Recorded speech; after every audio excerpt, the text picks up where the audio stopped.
এই সংসারে এমন কিছু মানুষ আছেন যাদেরকে আপনার ভালো লাগে, তারা আপনার প্রিয়। আমরা চাই ওনারা আমাদের কাছে থাকুন, আমরা ওনাদের কাছে থাকি।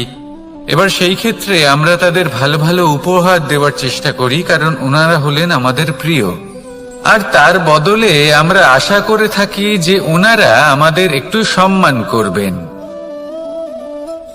এবার এই মানুষজন যারা আমাদের প্রিয়, এদের আমরা একটা উপহার দিই, সোনা দিয়ে থাকি, আভূষণ দিয়ে থাকি, হিরে মুক্তো দিয়ে থাকি। কিন্তু যদি ভেবে দেখি, এই সবকিছুরই একটা মূল্য আছে। ভেবে দেখুন, আপনি কি তাদের এমন কোনো উপহার দিতে পারেন যা কিনা অমূল্য? তা এরকম উপহার কি হতে পারে? ঠিক বলেছেন আপনি, প্রেম। এই প্রেমই হলো অমূল্য, কারণ মন থেকে এর উৎপত্তি হয়। না চেয়ে পাওয়া যায় আর না ছিনিয়ে নেওয়া যায় এই ভালোবাসা। ঠিক এইরকমই হয় এই সম্মান। যদি সম্মান করো তাহলে মন থেকে এবং ভালোবেসে করো, ভয় পেয়ে নয়। মনে রাখবেন, যে মাথা ভয়ের দ্বারা নত হয়, বিরোধিতাও প্রথমে সেই করে থাকে। যে মাথা ভালোবেসে নত হয়, তা আপনার জন্য বলিদানও দিতে পারে। এই সংসারের সব থেকে বড় উপহার, সব থেকে বড় বরদান এই প্রেম এবং সম্মান। তাকে সম্মান করুন আর আমার সাথে ভালোবেসে বলুন, রাধা রাধা। সমস্ত মানুষের জীবন কিছুটা সমান হয়। মানুষ জন্মগ্রহণ করে, তারপর চলতে শেখে, জীবনে এগিয়ে চলে, বার্ধক্য লাভ করে, তারপর সমাপ্ত হয়ে যায়। কিন্তু সেই ব্যক্তিরা কারা যারা প্রকৃত অর্থে মনুষ্য জীবন যাপন করেন? এনারা হলেন সেই ব্যক্তি যারা পড়ে গেলেও আবার উঠে দাঁড়ানোর চেষ্টা করেন, নিজের ভেঙে পড়া অস্তিত্বকে আগলে নিয়ে আবার একটা আকার দেওয়ার চেষ্টা করেন, ভগ্ন আশাকে আবার একটা নতুন দিশা দেন। অসফল হওয়ার পরেও থামেন না, আবার এগোতে থাকেন। অসফল হওয়ার পরে যদি আপনি থেমে যান, তাহলে সাফল্য আপনার সামনে অপেক্ষা করে, কিন্তু আপনি তা দেখতে পান না। তাই জীবনের সংঘর্ষে অংশগ্রহণ করতে শিখুন। জীবনের সংঘর্ষ থেকে পালাবেন না। আসুন আমার সাথে ভালোবেসে বলুন, রাধা রাধা। পরিস্থিতি কখনো এটা ভালো থাকে, আবার কখনো মন্দ হয়ে যায়। কখনো এই পরিস্থিতি আমাদের পক্ষে থাকে, আর কখনো এই পরিস্থিতি অনুযায়ী আমাদের চলতে হয়। কোনো বিকল্প থাকে না। কিন্তু যখনই এই পরিস্থিতি খারাপ হয়ে যায়, তখন কি করা উচিত সেই প্রশ্ন মনে জেগে ওঠে। পরিস্থিতি যখন প্রতিকূল হয়, তখন আমরা কিছু হারালে তা হারিয়ে ফেলি, ঠিক আছে, কিন্তু যা বাকি আছে সেটা আমরা আগলে রাখতে পারি। পরিস্থিতিকে সামলে রাখার চেষ্টা আমরা অবশ্যই করতে পারি, শুধু সেটুকুই আমাদের হাতে রয়েছে। কিন্তু এর থেকেও বড় সমস্যা আছে, অহংকার। কখন প্রবেশ করে আমরা জানতেও পারি না। এই অহংকার আপনাকে বুঝতেও দেবে না যে আপনি সত্যি কিছু হারিয়েছেন। আপনার কিছুই যাবে আসবে না। দেখতে গেলে আকাশের সূর্য নিজের প্রকাশ হারিয়ে ফেলে যখন অন্ধকার ঘনিয়ে আসে। তাহলে আমরা কে হই? ওনার সামনে তো কিছুই নই। এই অহংকার আমাদের দমন করতেই হবে।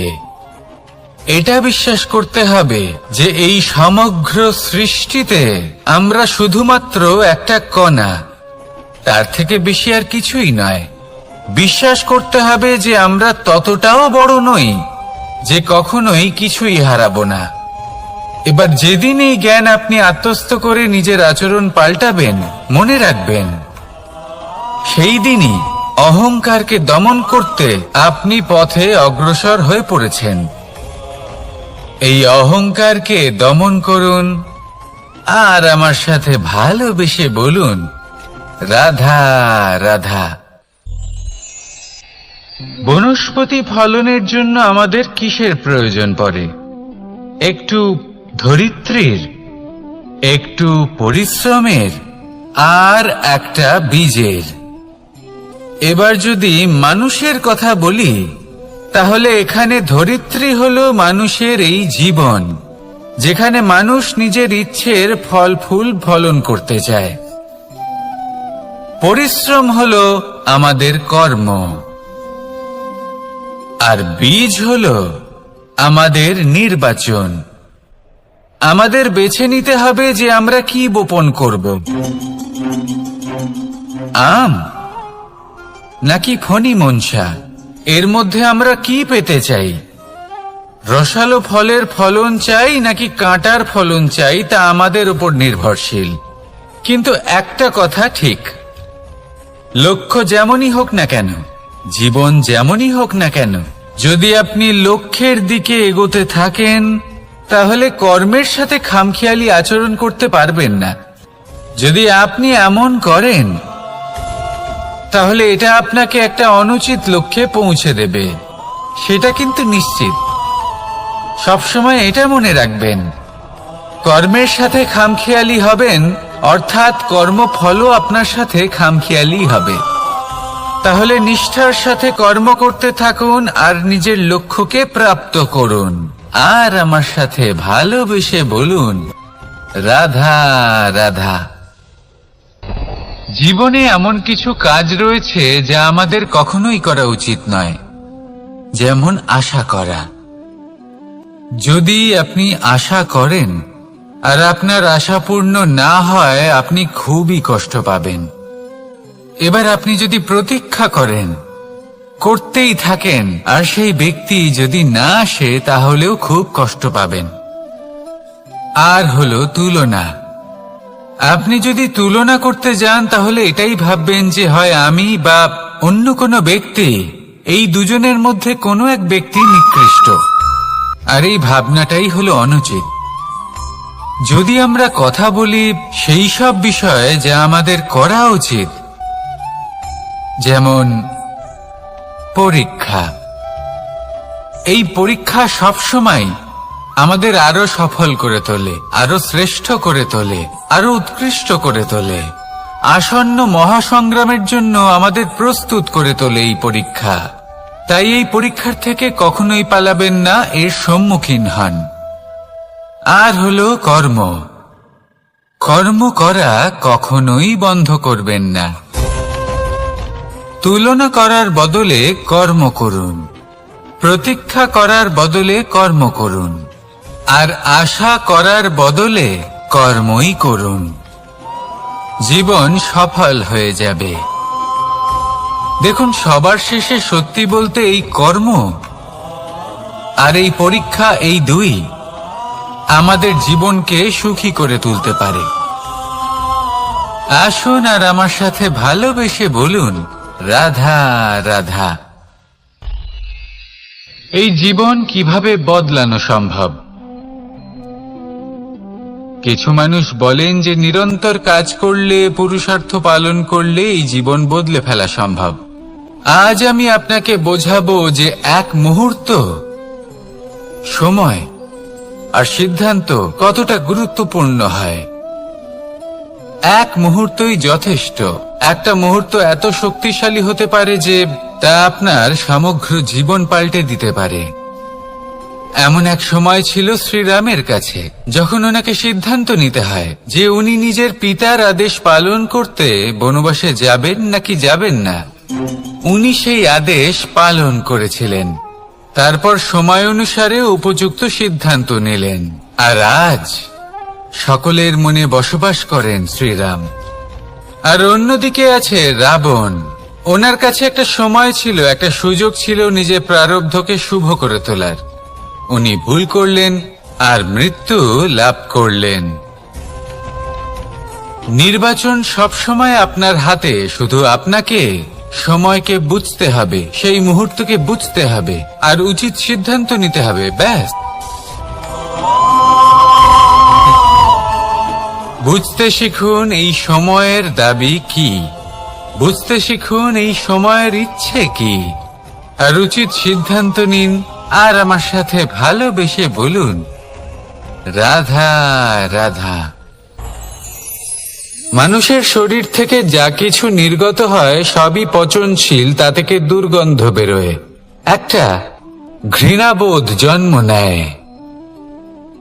আমাদের রক্ত হোক, অবশিষ্ট হোক, ঘাম হোক, নিঃশ্বাস হোক, আবার এমনকি যখন আমরা মনুষ্য শরীর ত্যাগ করি তারপরেও এই শরীরেও পচন ধরে, তার থেকে দুর্গন্ধ বেরোয়।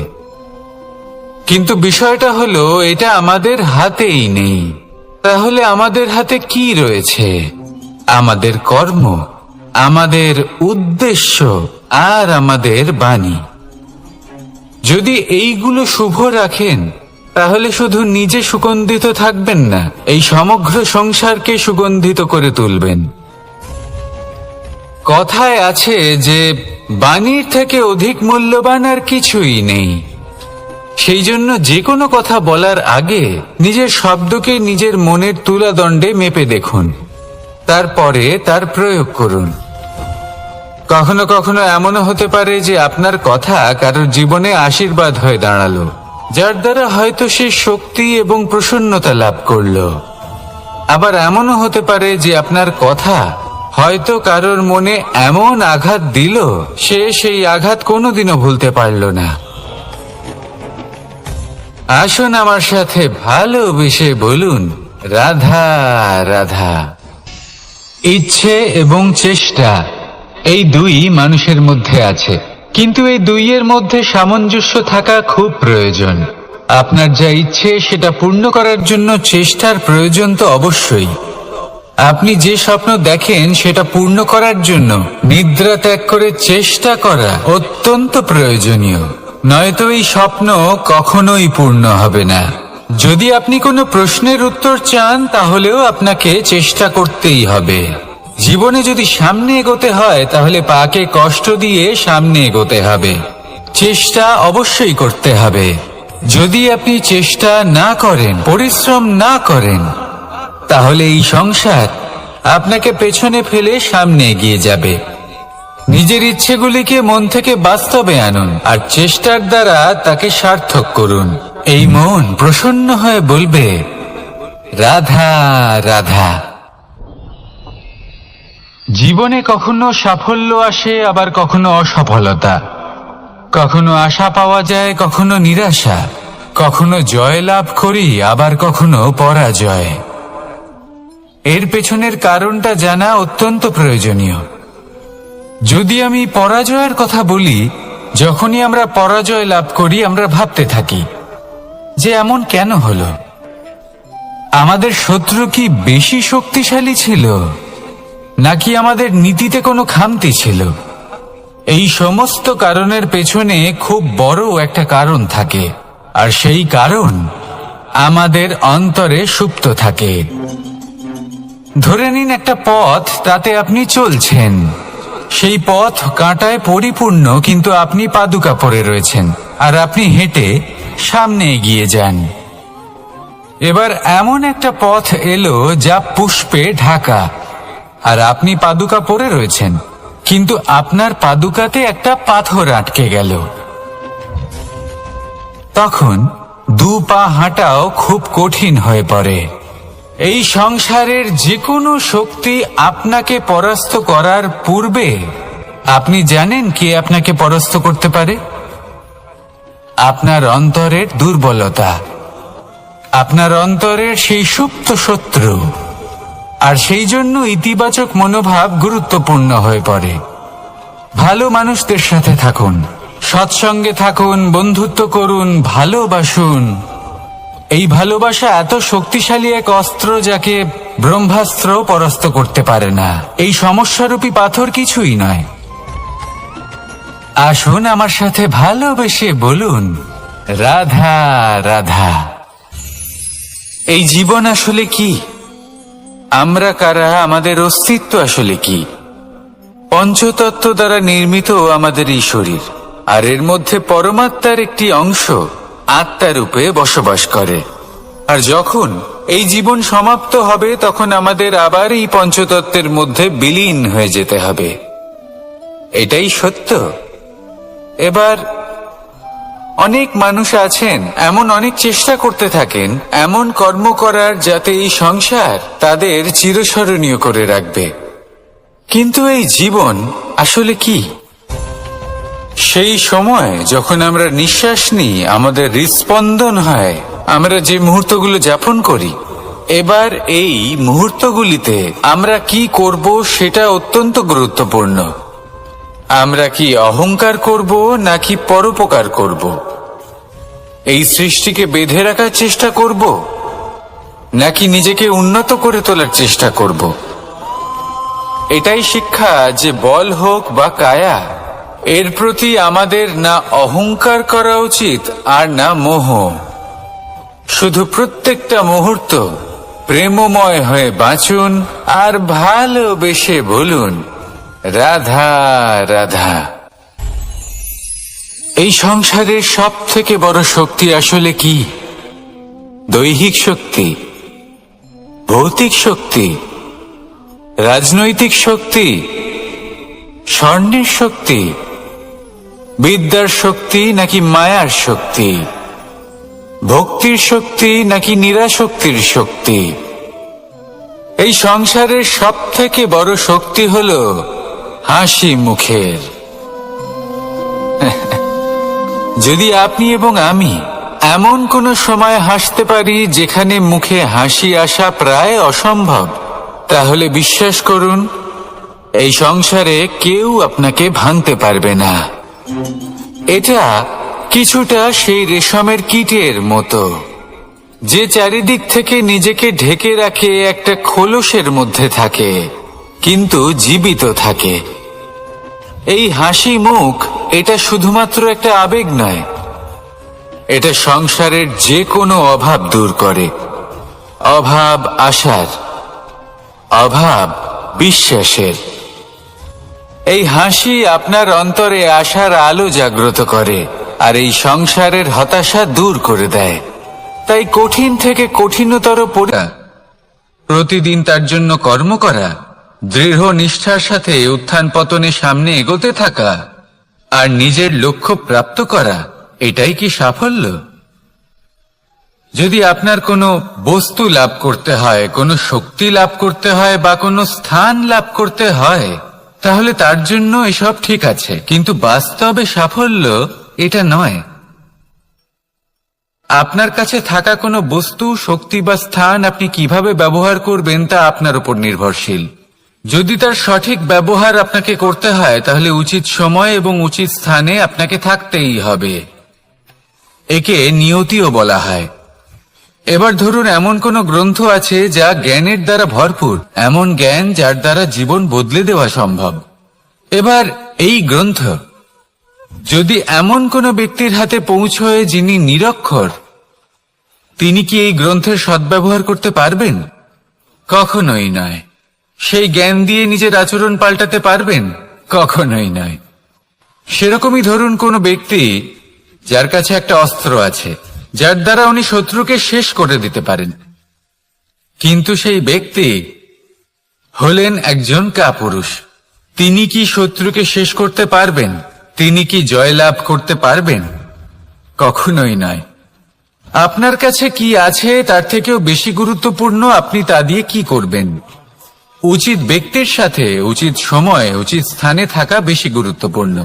নিজের গুণের সাথে, নিজের শক্তির সাথে, নিজের জ্ঞানের সাথে উচিত সময় উচিত স্থানে অন্যের যন্ত্রণাকে দূর করা, অন্যের জীবনকে আরো সুন্দর করে তোলা, এটাই হলো সাফল্য। তাহলে সাফল্যের বাস্তব অর্থ বুঝুন, অর্থাৎ নিজেকে আরো প্রসন্ন রাখুন আর আমার সাথে ভালোবেসে বলুন রাধা রাধা।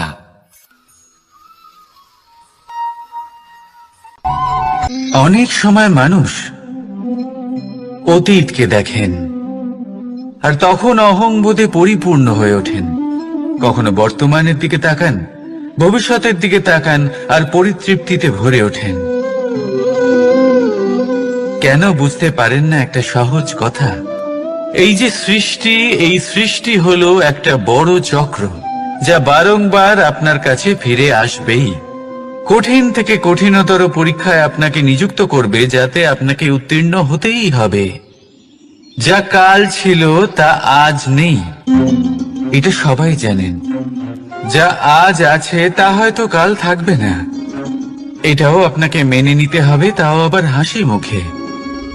শান্ত থাকতে শিখুন আর কখনোই মনের মধ্যে অহংকার উৎপন্ন হতে দেবেন না। হতে শিখুন সেই হিমবাহের মতো। হয়তো এই জন্যই এত শীতল থাকে, কারণ ও জানে গতকালও জল রূপে ছিল, আজ বরফ রূপে হয়তো আছে, কিন্তু কাল পুনরায় সে জলেই পরিণত হবে। নিজেকে শান্ত রাখুন। হয়তো আজ আপনি সাফল্যের শিখরে আছেন, হয়তো বা নেই। আপনাকে প্রত্যেক দিন অবশ্যই দেখতে হবে। শুধু নিরন্তর প্রচেষ্টা করতে থাকুন, প্রত্যেক পরিস্থিতির জন্য তৈরি থাকুন, আর একে ভারসাম্যে রাখতে শিখুন। আপনার কাল হোক, আজ হোক বা আগামীকাল, আপনার ভালো দিন হোক বা খারাপ দিন, সব পবিত্র হয়ে যাবে। তাহলে আসুন আর আমার সাথে ভালোবেসে বলুন, রাধা রাধা। এই সংসারে এমন কোনো পর্বত নেই যা এতটাই উঁচু যে মানুষ তার শিখরে পৌঁছতে পারবে না, তাকে অতিক্রম করতে পারবে না। এই সংসারে এমন কোনো সাগর নেই যা কিনা এতটাই গভীর যেখানে মানুষ তার তলদেশে পৌঁছে ফিরে আসতে পারবে না। একটা ছোট্ট বরফের টুকরো পর্বতের শিখরে গলে গিয়ে বইতে থাকে, আর দেখতে দেখতেই তা মহানদী গঙ্গায় পরিবর্তিত হয়। এর কারণ কি? এর কারণ হলো প্রচেষ্টা, প্রারব্ধ নয়। এই প্রচেষ্টাই সুনিশ্চিত করে যে আপনার প্রারব্ধ কি হবে। এই সমস্ত কিছু হলো প্রচেষ্টা আর প্রারব্ধের খেলা। আপনার প্রচেষ্টা যেরকম হবে, আপনার প্রারব্ধ সেরকমই হবে। আর আপনার প্রচেষ্টা যদি উচ্চ মানের হয়, তাহলে প্রারব্ধকে আপনার সামনে নত হতেই হবে। কি বলেন? তাহলে আসুন আমার সাথে ভালোবেসে বলুন, রাধা রাধা। অনেক সময় যখন আমরা কর্ম করি, সাফল্য লাভ করি, কঠিন পরীক্ষায় উত্তীর্ণ হই, বড় কাজ করি, আমাদের মনে হয় এই সংসার আমাদের একটু প্রশংসা করুক, ভালো লাগে। অনেকবার মনে হয় এটা হলো আমাদের কর্মের ফলই বটে, আমরা আনন্দ পাই। কিন্তু যখন আমরা এই প্রশংসা পাই না, তখন কি হয়? আমরা দুঃখী হয়ে যাই, ভেঙে পড়ি। মনে হয় যেন আমার জন্য কেউ চিন্তাই করে না। এমন মনে হয় যেন আমাদের আনন্দে অন্য কেউ আনন্দই পায় না। অনেক রকম ভাবনা আসে। কিন্তু আমি আপনাকে একটা প্রশ্ন করতে চাই, আপনি যে কাজই করেন না কেন, যে কর্মই করেন না কেন, তা কি শুধুমাত্র প্রশংসার জন্য করেন? যদি এরকম হয়ে থাকে, তাহলে সেই ভাবনা এক্ষুনি ত্যাগ করুন। কারণ এই প্রকৃতি আমাদের অন্য শিক্ষা দেয়।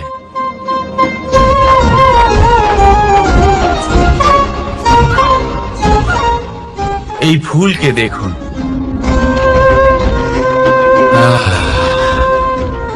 এই যে ফুলের সুবাস, যা আমার মনকে উচ্ছ্বসিত করে তোলে, মনে শক্তি সঞ্চার করে, এই সুগন্ধ। কিন্তু ভেবে দেখুন, ফুলের কিন্তু এই কাজ করার জন্য কোনো প্রশংসারই প্রয়োজন হয় না। এটাই হলো প্রকৃতির শিক্ষা। যিনি সৎ হন, সৎকর্ম করেন, তার কোনো প্রশংসার প্রয়োজন হয় না, কারণ ওনার কর্মই হলো ওনার সুবাস। মনে রাখবেন, আতর নকল ফুলে দেওয়া হয়, প্রকৃত ফুলের তার কোনো প্রয়োজন হয় না। সেইভাবেই আপনিও কর্ম করতে থাকুন শুভ চিন্তা নিয়ে। এই মনকে সব সময় শান্ত রাখুন, স্বচ্ছ রাখুন।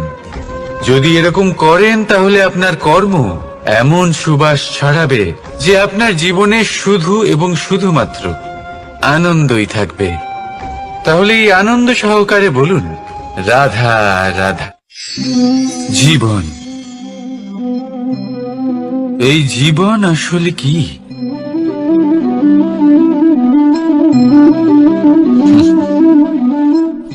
এই প্রশ্ন সবার মনেই এসে থাকে। সবার মন এই প্রশ্নের জন্যই চিন্তিত থাকে। এই জীবন আসলে কি? এর উদ্দেশ্য আসলে কি? কি করা যেতে পারে এই জীবনে? এই জীবন কি কিছু পাওয়ার, নাকি এই জীবন কিছু হারাবার? এই জীবন কি আসলে সেটাই যেখানে আমাদের পরমাত্মার খোঁজ করা উচিত, নাকি আমাদের ধাবিত করা উচিত নিজেদের স্বপ্নের লক্ষ্যে? এই জীবন আসলে কি? এই জীবন আসলে অত্যন্ত সরল। এ হলো শান্ত জলের মতো, একটা আয়নার মতো। এই জীবন, এই জীবন আসলে ঠিক যেন এক আয়নার মতো। আয়না কি করে? আপনাকে সেটাই দেখায় যা আপনি করে থাকেন। আপনি হাসি মুখে আয়নার দিকে তাকান, আয়না আপনাকে আপনারই মুখ দেখাবে সেই হাসি সমেত। আপনি রেগে গিয়ে আয়নার দিকে তাকান, আয়না আপনাকে সেটাই দেখাবে। আপনি প্রসন্নভাবে হেসে আয়নার দিকে তাকালে আয়না আপনাকে সেটাই দেখাবে। এটাই হলো জীবন, একটা আয়নার মতো। আপনি এটা ভাববেন না যে এই জীবন আপনাকে কি দিয়েছে, বরং এটা ভেবে দেখুন যে আপনি এই জীবনকে কি প্রদান করেছেন। যদি আপনি এই জীবনকে সুখ প্রদান করেন, আনন্দ দিতে পারেন, ভালোবাসা দিতে পারেন, তাহলে এই জীবনও আপনাকে সুখ, আনন্দ আর ভালোবাসাই দেবে। তাহলে আসুন এই সুখ, আনন্দ আর ভালোবাসা দিয়ে বলুন, রাধা রাধা। সংসারে অনেক সময় এরকম হয় যে আমরা খুব সমস্যায় থাকি, খুব বিপদের মধ্যে থাকি। আর সেই সমস্ত মানুষ যারা আমাদের কাছের মানুষ, আমাদের আপনজন, তারা আমাদের ত্যাগ করে চলে যান। আমরা এই সময় দুঃখ পাই, নিরাশ হয়ে পড়ি এবং একা একাই সেই সমস্যাকেও কাটিয়ে উঠি। এবার পরিস্থিতি যেমন খুশি হোক না কেন, সেই সব মানুষ যারা এমন সময় আপনাকে ত্যাগ করেছেন, তাদের প্রতি ক্রুদ্ধ হওয়া, অভিমান করা, এটা অনুচিত। আমি বলবো তাদের প্রতি কৃতজ্ঞ থাকুন। আমি বলবো তাদের ধন্যবাদ জানান যে তারা এমন সময় আপনার সঙ্গ ত্যাগ করেছেন যখন আপনার তাদের সব থেকে বেশি প্রয়োজন ছিল। কারণ দেখুন, হয় তাদের বিশ্বাস ছিল যে আপনি নিজেই এই বিপদ থেকে বেরিয়ে আসতে পারবেন, বা তাদের ত্যাগ করার জন্য আপনি নিজের উৎসাহ বাড়িয়ে তুললেন, আপনি নিজের শক্তি বাড়ালেন এবং নিজে সেই সমস্যা থেকে বেরিয়ে আসলেন। নিজের খারাপ সময়কে আপনি নিজেই ভালো সময় করে তুললেন। শেষ পর্যন্ত আপনি আরো শক্তিশালী হয়ে উঠলেন, আরো শ্রেষ্ঠ হয়ে উঠলেন। আর এটাই তো আপনার বিজয়, যার কারণ হলো তাদের আপনাকে ত্যাগ করা। তাহলে তাদের ধন্যবাদ জানান আর আমার সাথে ভালোবেসে বলুন, রাধা রাধা। দোল উৎসবে এই সমগ্র সংসার রং নিয়ে খেলা করে, কিন্তু এই রঙের সারমর্ম এই সংসার কি জানে? কখনো দেখেছেন একটা চিন্তিত মুখ শুধুমাত্র রঙের স্পর্শ পেয়ে আনন্দিত হয়ে ওঠে? দোলে আমরা কি করি? পুরাতনকে ত্যাগ করি আর নতুনকে স্বাগত জানাই। শিশিরকে বিদায় জানিয়ে এক সুন্দর, এক নতুন ঋতুকে আগমন জানাই। দুশ্চিন্তা দূর করে আসার নতুন রঙে রঙিন হয়ে ওঠা, নিজেকে আনন্দিত করা, এটাই তো হলো দোল। এবার দোলের একটা ব্যাপার আছে। দুটো রঙে একসাথে রঙিন হওয়া যায় না। একটা রং উঠলে তবেই আর একটা রং লাগা সম্ভব। আরো একটা প্রশ্নও রয়েছে, কোন রংকে তুলে দিয়ে কোন রং মাখানো যেতে পারে? যদি আপনাকে উদাহরণ দিই, লোভের এই রং, তা যতক্ষণ লেগে থাকবে আনন্দের রং লাগতে পারবে না। যা হয়েছিল দ্বারকাবাসী এবং সামন্তক মণির মধ্যে। ভ্রান্তির রং যতক্ষণ লেগে থাকবে সত্যের রং লাগতে পারবে না, যা হয়েছে রুক্মিণীর সাথে। আর হিংসা, হিংসার এই রং যতক্ষণ লেগে থাকবে প্রেমের রং ততক্ষণ লাগতেই পারবে না, যা হয় আপনার আমার সবার সাথে। তাহলে আসুন একসাথে মিলে দোল পালন করি এবং সবকিছুর উপরে বিজয় লাভ করি। অন্ধকারের স্থানে আলোর, ভ্রান্তির স্থানে সত্যের, হিংসার স্থানে প্রেমের, আর লোভের স্থানে আনন্দের এই সুন্দর রং মাখাই। শত্রুতা, ঘৃণা, হিংসা এই সব কিছু ত্যাগ করি আর সকলের সখা হয়ে উঠি। আর ভালোবেসে বলি শুভ দোল। হ্যাঁ, ওটা তো আমরা অবশ্যই বলবো, রাধা রাধা। আমাদের মনে সবসময় একটা প্রশ্ন এসেই থাকে, এই জীবন, এই জীবন যা কিনা ঈশ্বর আমাদের দিয়েছেন, একটা জীবন। ঈশ্বর এক আত্মা দিয়েছেন পৃথিবীতে বাঁচার জন্য। যতদূর আমরা জানি আমাদের কাছে একটাই জীবন রয়েছে। আমরা ভাবি এই জীবন গুছিয়ে কিভাবে রাখা যায়। প্রত্যেক মানুষ ভাবেন যে আমি কি করি যাতে এই জীবনকে গুছিয়ে রাখা যায়, কিরকম কর্ম করব, কিরকম পুণ্য করব, কি ধরনের শাস্ত্র পড়ব যাতে আমি সেই জ্ঞান অর্জন করি যাতে জীবনটা সুন্দর করে তুলতে পারি। আমাদের সমগ্র জীবন কেটে যায় এই প্রশ্নের উত্তর খুঁজতে, সেই শাস্ত্র অধ্যয়ন করতে।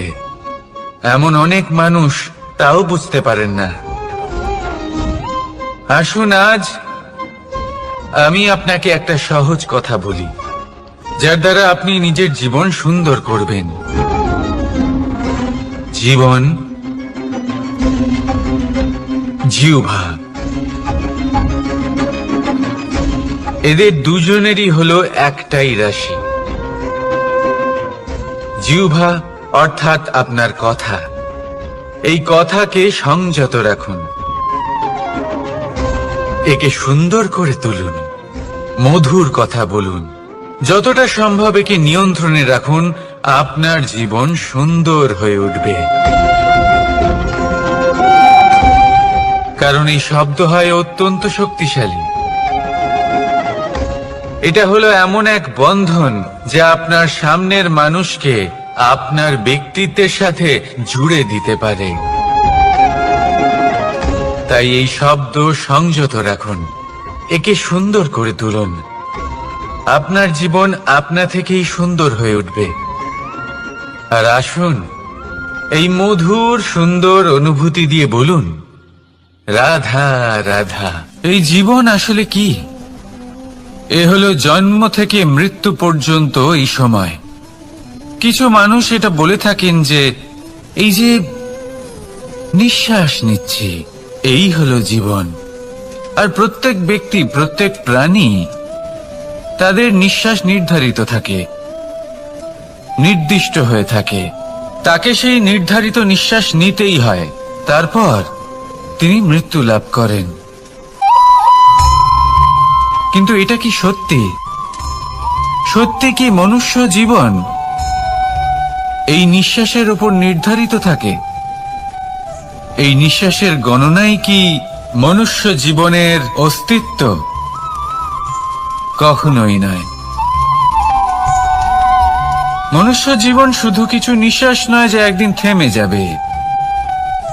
মনুষ্য জীবন হলো সেই নিঃশ্বাসের মধ্যেকার সেই সময় যা দেখে অন্য কারোর নিঃশ্বাস স্তব্ধ হয়ে যেতে পারে।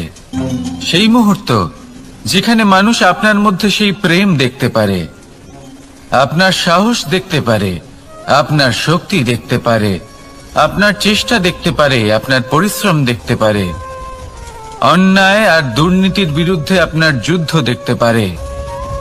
জীবনে গুরুত্বপূর্ণ সেই মুহূর্ত, সেই সময় যেটা আপনি বেঁচে আছেন, সেই সময়ে আপনি এই সংসারের অন্য ব্যক্তিদের জীবন বাঁচার একটা দিশা দেখাতে পারেন, একটা প্রেরণা যোগাতে পারেন, শক্তি দিতে পারেন, আশা দিতে পারেন।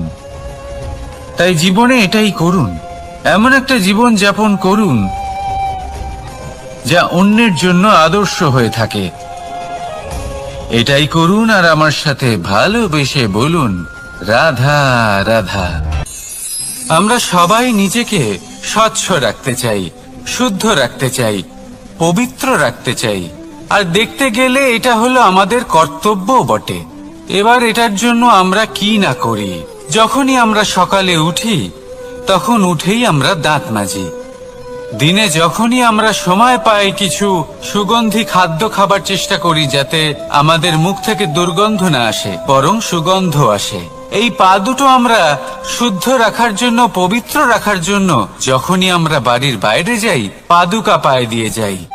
আর যখন ফিরে আসি আমরা জল দিয়ে পা ধুয়ে নিই। মনে রাখবেন, সেই ব্যক্তির মুখ হলো সব থেকে বেশি পবিত্র যে মুখ দিয়ে ঈশ্বরের নাম নেওয়া হয়, যার বাণী হলো অত্যন্ত শুভ, যা মানুষের পথ প্রদর্শন করে, যা মানুষকে শান্তি দেয়। যদি এই হৃদয়কে আপনি পবিত্র করতে চান, তাহলে মানবতাকে বুঝতে হবে, মানুষের দুঃখগুলিকে বুঝতে হবে, তবেই এই হৃদয় পবিত্র হবে। এই পা দুটো যদি আপনি পবিত্র করতে চান, তাহলে কোনো তীর্থস্থানে যান। ওখানে হয়তো আপনি জানেনও না যে কতজন সৎপুরুষ, কতজন মহাপুরুষ এসেছেন। তাদের চরণের ধুলো সেখানে পড়েছে, যা আপনার চরণ শুদ্ধ করে তুলতে পারে। যদি এই হাতগুলি আপনি পবিত্র করতে চান, তাহলে এই হাত দিয়ে শুভ কর্ম করুন, দান করতে শিখুন। আর যদি এই আত্মা আপনি পবিত্র করতে চান, একটাই বিকল্প আছে, প্রেম, শুদ্ধ নিঃস্বার্থ প্রেম। এই প্রেম বিতরণ করতে থাকুন। আপনি শুদ্ধ থাকবেন, পবিত্র থাকবেন। আসুন আমার সাথে ভালোবেসে বলুন, রাধা রাধা। কখনো এটা ভেবে দেখেছেন, কোনো বিশেষ স্থানে বা বিশেষ পরিস্থিতিতে সব থেকে বেশি গুরুত্বপূর্ণ কি হতে পারে? যদি শরীরের কথা বলি, তাহলে সব থেকে বেশি গুরুত্বপূর্ণ হলো মস্তিষ্ক আর মন। যদি ব্যবসার কথা বলি, তাহলে সব থেকে গুরুত্বপূর্ণ হলো ধন। রাজ্যের বিষয়ে কথা বললে সব থেকে গুরুত্বপূর্ণ হলো রাজা। আর সমাজের কথা যদি বলি, তাহলে সব থেকে গুরুত্বপূর্ণ হলো আমাদের গুরু। এবার এই সব গুরুত্বপূর্ণ এই কারণ এদের হাতেই সব থাকে। দেখুন, হয় এরা আমাদের উত্থানের পথে নিয়ে যেতে পারে, অথবা আমাদের পতনের দিকে নিয়ে যেতে পারে। এবার যদি কোনো অসামান্য রাজা হন, যিনি কিনা সত্যবাদী, যিনি একজন ভালো রাজা, তাহলে তিনি সেই দেশকে, সেই রাজ্যকে বিকাশের পথে নিয়ে যাবেন, আর নয়তো অন্ধকারের পথে নিয়ে যাবেন। যদি এবার গুরুর কথা বলা হয়, তাহলে জেনে রাখুন, গুরু যদি শ্রেষ্ঠ হন, তাহলে সংস্কৃতির সর্বশ্রেষ্ঠ স্তরে উনি এই সমাজকে নিয়ে যাবেন। যদি গুরু পাখণ্ডী হন, লোভী হন, লালসাগ্রস্ত হন, তাহলে এই সমাজেও এই পাখণ্ডতা, এই লোভ, এই লালসাই প্রকাশিত হবে। ঠিক এইভাবেই জীবনে, মানুষের জীবনে প্রেমেরও এক গুরুত্বপূর্ণ স্থান রয়েছে। যদি মানুষের মনে প্রেম থাকে, তাহলে ধরে নিন সে জীবিত রয়েছে, আর যদি না থাকে, তাহলে সে মৃতই প্রায়। যদি রাধা কৃষ্ণের বিষয়ে কথা বলবো কৃষ্ণের জীবনে যদি রাধা থাকে, তাহলেই কৃষ্ণ হলো কৃষ্ণ। আর যদি রাধা না থাকে, তাহলে কৃষ্ণ হলো যে কোনো পশুরই সমান। আসলে পশু থেকে মানুষ হওয়ার এই যে যাত্রা, এর আধার হলো প্রেম। এই